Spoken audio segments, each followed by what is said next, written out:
কবিতা অরণ্যের রোদন। কবি রফিক শাহ।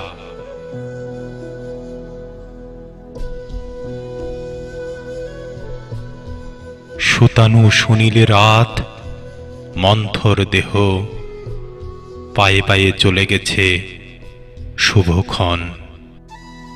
কেউ কথা রাখে নাই। অবশেষে চাঁদকে বললাম, একটু জ্যোৎস্না দেও না। তোমার স্নিগ্ধ আলোই দেখি আমার প্রিয়তমার নগ্ন শরীর।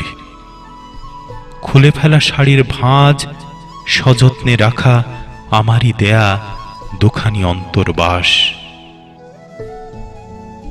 চাঁদ বলল, ফিরে যাও কবি, এ তোমার ভ্রান্তি বিলাস। শরাবের পেয়ালা যে আজ গরলে পূর্ণ। শব্দকোষকে বললাম, তুমিই না হয় দেও কিছু শব্দ। অপরূপ মাধুর্যে ফুটে তুলি ওর ভীরু ভীরু উচ্ছ্বাস। ব্যাকুল চাহনি, অবয়বে মোড়ানো একগুচ্ছ রক্ত কবরী। পাহাড়, ঝর্ণা সবাই ফিরে দিল আমায়। নদী ডেকে নিল। নদী বলল, অবগাহন করো আমাতে। স্বচ্ছ গঙ্গার শুভ্র জলে কেটে যাবে অস্থিরতা। থমকে গেলাম অবন্তিকার হাসি শুনে।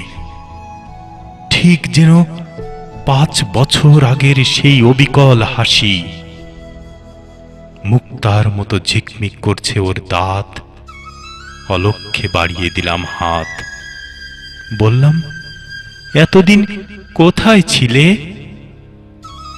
ও হাসল খিলখিল করে। কেন, মন খারাপ করেছ বুঝি?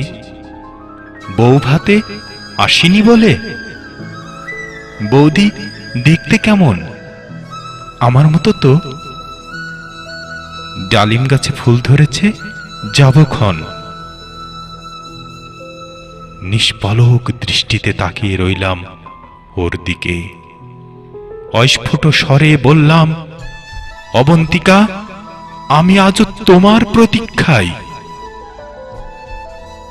ও বলল, দাদা, এই যে আমার বর।